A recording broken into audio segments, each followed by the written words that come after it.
Keripik pedas itu. Sebetulnya ini yang andalan juga. Mantep deh. Ini yang apa namanya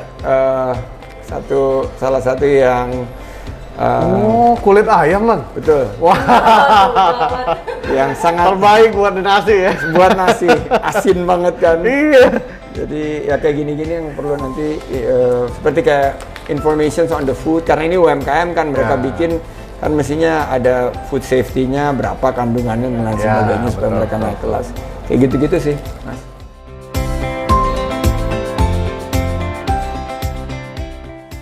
Selamat datang Mas Rex, akhirnya bareng sama Mbak Sarita kita bisa ketemu setelah berapa bulan ya kita?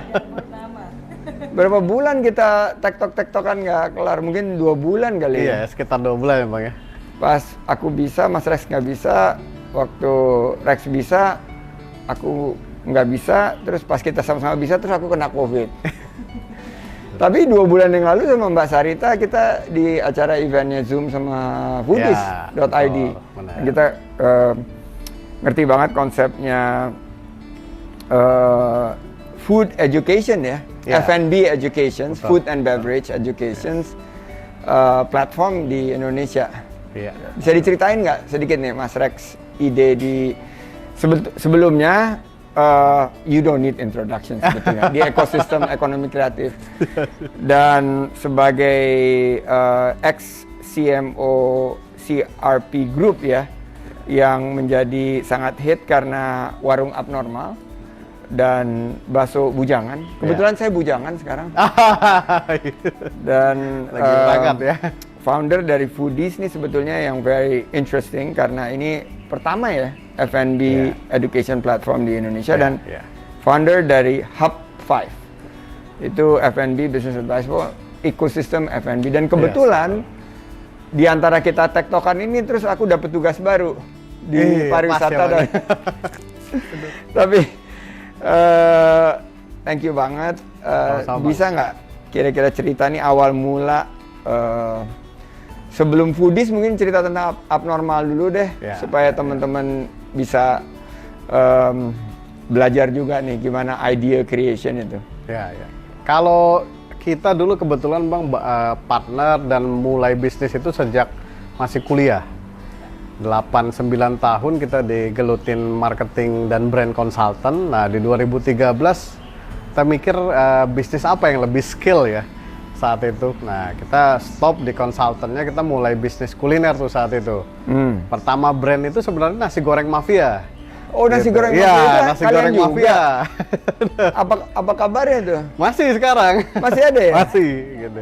Tapi memang itu standalone ya, di luar abnormal itu ya? Masih, di dalam juga. Di dalam grup abnormal juga ya? Tapi kebetulan memang 2 brand abnormal dan bujangan yang paling dikenal. Karena apa namanya, skillnya cukup masif lah saat itu. Nah di sekitar, singkat kata sih sebetulnya di 2019-an kita udah masuk manajemen banyak yang sudah profesional. Nah kita mengambil tempat untuk mulai mengedukasi sebenarnya, ngebentuk Foodies. Sebenarnya udah jalan sambilan. Karena itu udah nikah tuh? Ya udahlah. Udah. Kan ada tuh yang bisnis partner dulu baru nikah, atau nikah dulu baru bisnis partner. Oh iya. Kalau ini temenan dulu. Temenan dulu. Dari kuliah. Oh dari kuliah ya? Iya. Udah cocok banget deh nih. Makanya sebenarnya kenapa kita bentuk Foodies ini Bang, karena kita ngelihat perjalanan kita 8 tahun di bisnis kuliner ini sebenarnya problem terbesar ya teman-teman bisnis kuliner yang banyak fail kemudian gagal itu sebenarnya knowledge. Exactly. Jadi mau di stage manapun itu problemnya itu di knowledge sebenarnya. Kita bicara stage awal knowledge-nya tentang sales, tentang marketing. Begitu stage-nya udah besar ya, misalnya mainnya udah cukup besar, ada lagi tuh yang kita nggak tahu sambil jalan tuh.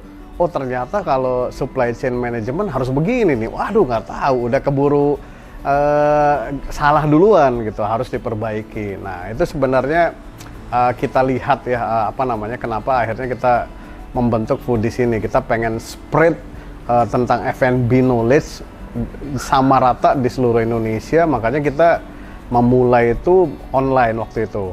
mulai edukasi online sampai hari ini sih kita kayak YouTube itu kita udah update sekitar 470 video ya. 470 video. 476 video kita upload.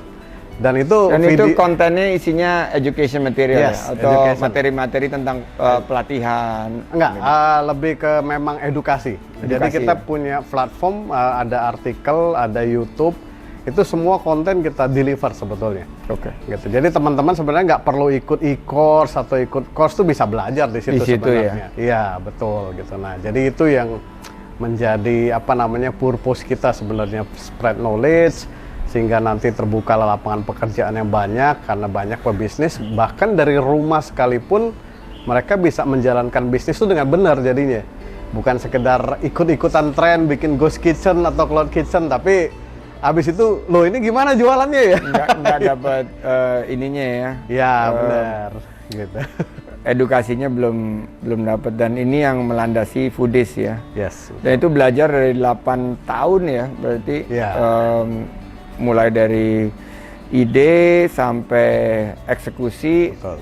Itu dulu kalau boleh tahu waktu awal pertama nih, teman-teman kan suka nanya berapa sih modalnya tuh waktu dulu bikin F&B startup. Dulu kita modal berapa?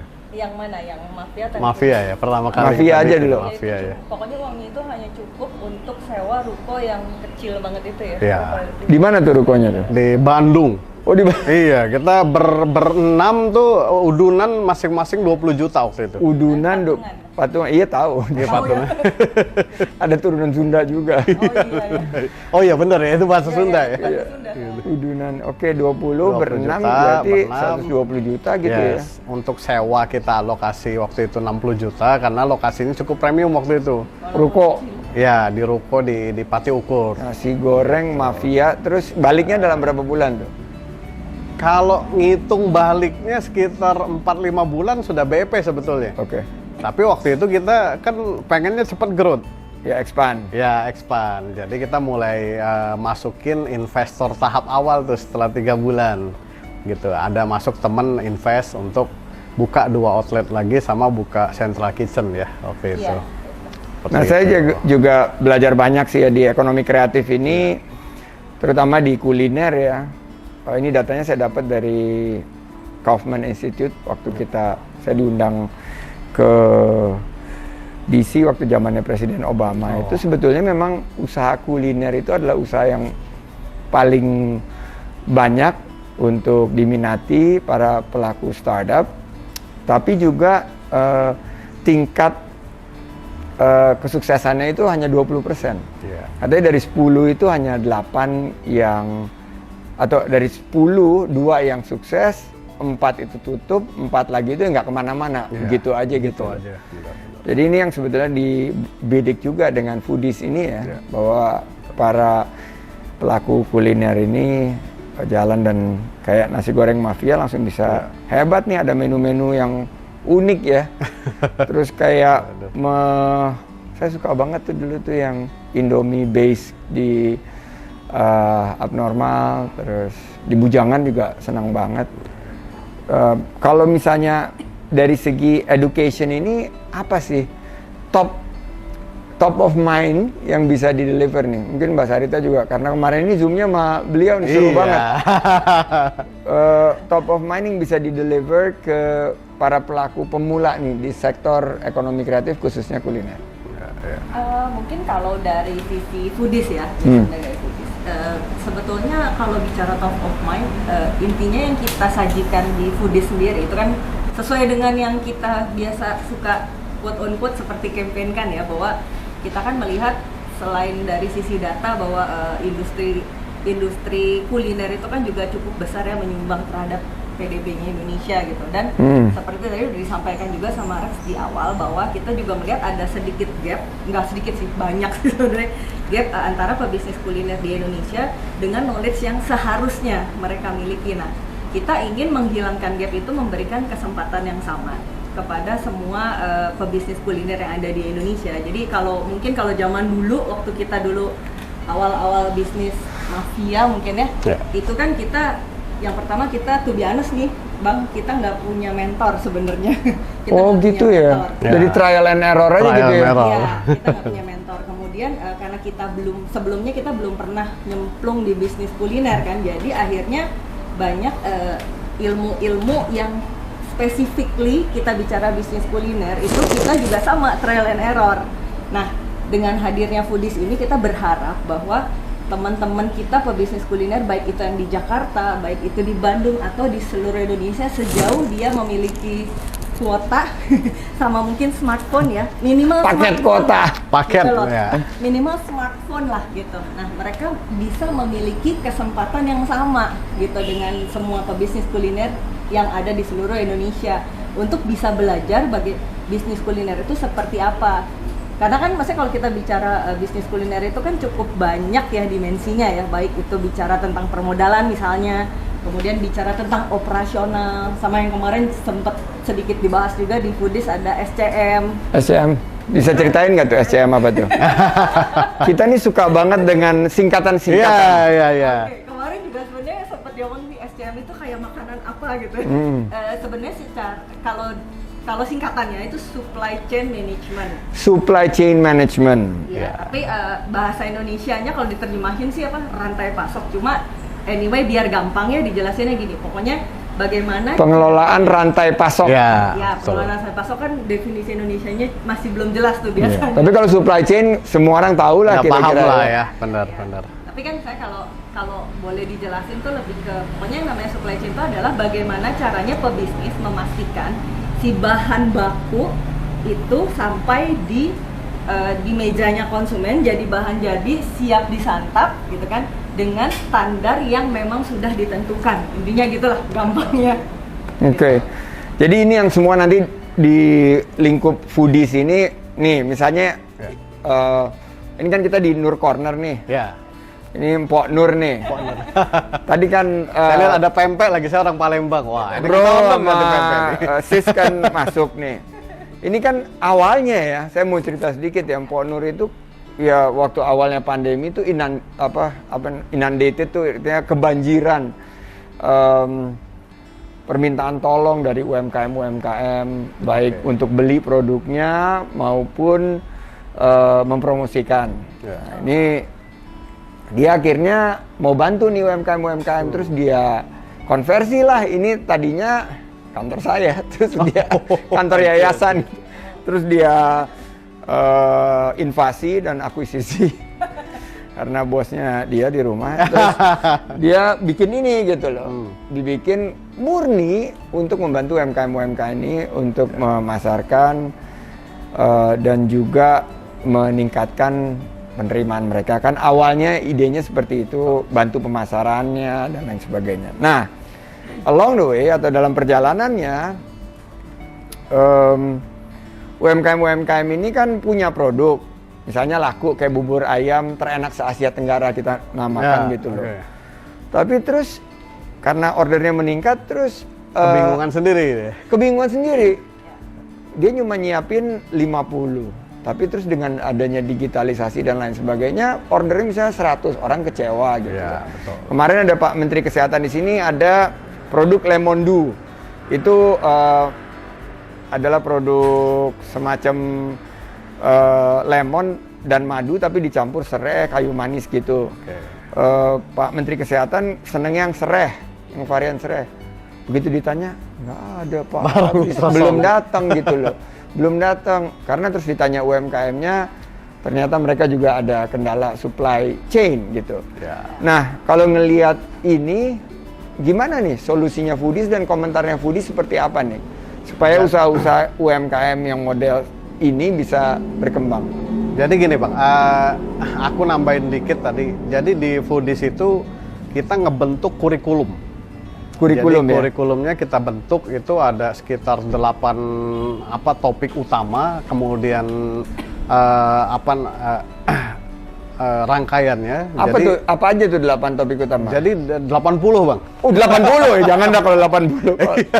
Jadi secara garis besar sih sebenarnya kita bicara pasti tentang business plan, kemudian lebih spesifik marketing, operasional, supply chain management, finance, legal dan regulation aspek. Itu penting banget tuh. Kemudian kita tambah juga beberapa yang tren kayak ghost kitchen, kemudian digital Cloud kitchen, marketing, cloud kitchen. Nah, jadi itu kita bentuk kurikulum mulai dari yang basic banget, beginner banget, sampai yang paling advance kita bentuk. Jadi kita suka ngadain kegiatan tuh, target marketnya sudah kita spesifikin nih.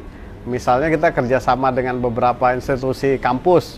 Oke, ini yang masuk kita pakai kurikulum yang ini nih berarti, gitu. Karena orang kampus bahasanya begini sanggupnya. Kadang-kadang dengan UMKM, dengan bank misalnya, waktu itu berapa kali dengan Bank Indonesia, kemudian Jam Krindo gitu. Mas, ini tolong bahasanya sesederhana mungkin ya. Dilandingkan ya. Dilandingkan banget. Nah, jadi kita juga kalau dulu melandingkan bahasanya gitu. Aku itu kan di finance kan. Ya. Terus aku juga banyak di permodalan, private equity dan lain sebagainya. Waktu masuk ke pelayanan publik, apalagi ini bahasanya sebetulnya bukan di landing, dia bilang di dumping down. Dumping down. Tapi ya memang sih supaya bisa lebih mengerti, bisa dicerna, bisa grassrootin Bang ya, grassrootin lah. Jadi jadi kalau dilihat itu 360 derajat ya, semuanya aspeknya ya. Betul. Wah, ini kayaknya ada yang datang dulu nih. Aduh, ini juga UMKM, jadi nggak ada produk yang dibuat di sini. Semua kita kemas ulang dan bekerja sama dengan UMKM, termasuk yang pempek yang disiapkan atau udah dipesan belum pempeknya? Nanti itu buat nanti ke Bandung Bang. Disiapkan. Dan ya ini tantangan UMKM sih. Ya. Kita ini Mpok Nur yang sekarang jadi awalnya pengen bantu UMKM terus sekarang tapi udah profitable gitu karena ya dengan model bisnis baru kan. Ini nah, salah satu yang jadi tantangan juga di tengah-tengah pandemi ini adalah mensertifikasi dari segi cleanliness, health, safety, food safety termasuk maupun environmental sustainability karena kita nggak mau nyampah dan lain sebagainya. Jadi di sini juga ada plastik yang tidak ada tas kresek, tapi kalau ada tas itu semuanya yang environmental sustainability. Itu pandangan foodies gimana nih ke depan melihat tren di tengah pandemi? Kita malah begitu Kemenparekraf keluarin CHSE itu langsung kita invite tuh Bang. Kemarin lo invite siapa? Prabu ya? Oh, Mas Prabu. Iya. Teman lari saya itu. Oh iya. Jadi saya bilang Sarita itu di invite deh, itu penting banget tuh CHSE itu. Jadi kita IG live bareng ya, saya. Memang kalau sama Mas Prabu itu memang aku sih. Beliau jubirnya, staf khusus jubirnya Mas Menteri yang Mas Tama ya. Dan kerjanya sih keren banget sih. Nanti kita terusin aja tuh yang ini kan walaupun sekarang dia lagi ngembangin yang lain, tapi dia juga punya restoran loh. Iya. Dia punya Prabu Steak. Dan kita begitu ada CHS itu langsung kan kebetulan kita ada bimbing satu resto baru di Bandung namanya Overhot. Ya, itu apa tuh makanannya? Hot plate. Hot plate. Ya, model-model kayak pepper lunch lah di Jakarta. Ya. Nah, itu langsung ayo ambil ini cepet, langsung dibimbing dan dapat udah Bang. Langsung karena makanya kita pikir invite waktu itu Mas Prabu. Nah, ini sesuatu yang harus dilanjutkan karena menurut kita di 2021 kita juga lakukan internal research ya di community foodies sendiri. Salah satu concern paling penting itu ya CHSE itu sebetulnya. Gitu, sesuatu yang jadi kemarin ini ada 7.000 yang kita sertifikasi zamannya Mas Prabu dan Mas Tama. Kedepannya kita akan perluas dan perbanyak dan ini bagian daripada adaptasi kita karena kan kita di tengah pandemi. Kita mesti memastikan keamanan dan kenyamanan sektor kita nih, sektor kuliner. Nah, nanti pas udah habis nyoba makannya dikasih tahu ya, ininya masukannya seperti apa karena Mpok Nur ini nanti akan karena bagian daripada ini semua kan dikurasi dulu nih sebelum tampil di sini. Dia nanti akan sampaikan nih kurang ini. Jadi UMKM-nya akan terus bisa tumbuh terus ya. Ya, walaupun menurut saya yang kekurangan sekali itu mentor ya. Jadi kan selain dari diberikan pendidikan, mereka kan juga harus didampingi gitu loh. Nah, Mbak Nur itu yang jadi salah satu mentornya, dan kadang-kadang saya ngebantu juga, apalagi kalau di tengah-tengah mereka mau scale up. Jadi dari startup ke scale up ini kan selalu struggling juga mereka. Jadi kadang-kadang bilang susah memulai bisnis, lebih susah naik kelaskan bisnis kita gitu. Jadi itu baru tugas saya sih biasanya yang sekarang di Kementerian Parekraf ini nanti kita mau juga create ekosistem sih untuk ini. Mau bisa dibantu ya nanti Foodies? Insya Allah Bang. Bisa collab ya sama kita ya? Sebenarnya ini menarik Bang. Jadi 2021 di Februari kita itu sudah berencana meluncurkan aplikasi online itu mentor kuliner namanya. Mentor, keren banget. Ya, keren. Nah jadi kita tuh kebetulan komunitinya udah hampir 50.000 lebih yang di join di grup-grup kita. Serius? Gitu. Yang udah ikut kelas Foodies itu pengusaha kulinernya mungkin sekitar 10.000 lebih mungkin ya, pengusaha kuliner ya. Gitu. Mulai dari yang mungkin gede-gede kayak warung steak and shake 100 cabang, sampai yang di Surabaya dulunya gerobak, sekarang dia Mr. Penyet itu sudah 17 outlet gede-gede. Mr. Suprek. Iya. Jadi bukan ayam geprek ya, namanya apa tuh? Dia geprek juga sebenarnya. Geprek juga, tapi namanya suprek. Jadi geprek susu. Jadi geprek tapi temennya jualan susu juga gitu. Ada juga mie kayak mie gacoan. Nah jadi dengan komunitas yang udah banyak banget pebisnis kuliner kita kenal ini, nah kita next stage-nya itu memfasilitasi untuk mereka bisa menjadi mentor kuliner. Jadi seolah-olah nanti teman-teman yang butuh mentor, dia cuma perlu masuk ke website-nya. Nah, kemudian nanti di situ akan banyak sekali mentor kuliner yang dia bisa bikin appointment. Dan ini bagian dari gitu. Foodies ya? Ya, jadi dari betul. ekosistem Foodies. Karena memang betul Bang, mentor itu kunci banget. Itu yang kita rasain dulu. Ketika ngegedein bisnis tuh nggak ada mentornya.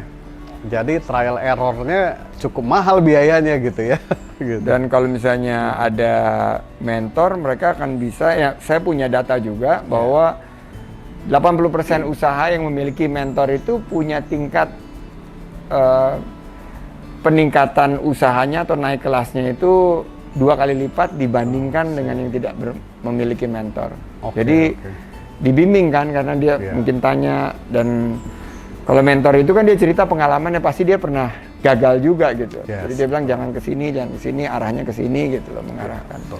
Jadi ini termasuk beverage juga ya, kayak kopi, tea. Kita sejauh kalau kita mendefinisikan F&B itu dia punya tempat mau biarpun itu di rumah gitu untuk berbisnis makanan dan minuman sebetulnya. Tapi memang tidak termasuk ke yang model kayak snack ya. Snack misalnya yang sering dijual di supermarket misalnya. Nah, itu kita nggak ngegarap sampai di situ karena gamenya agak different. Kalau sudah masuk ke retailer gitu, ini gamenya dia memang jualannya pakai punya tempat sendiri, even though itu di rumahnya sendiri gitu. Ya, berusaha dari rumahnya sendiri. Ya, gitu. Waktu saya tugas di Pemprov itu kan jadi kendala tuh, kan nggak boleh tadinya tuh berusaha di rumah sendiri. Saya buatin kerangka hukumnya, payung hukumnya, pergubnya.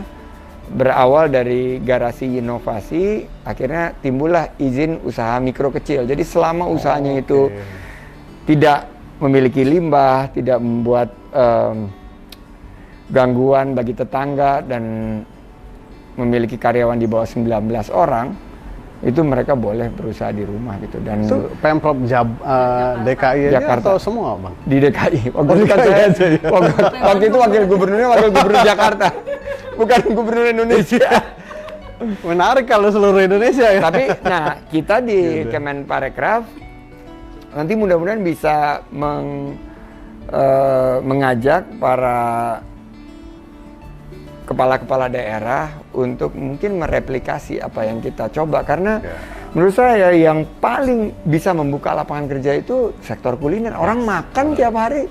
Mau di rumah sekalipun dia akan membuka lapangan kerjaan minimal 1-2 orang yang kita lihat.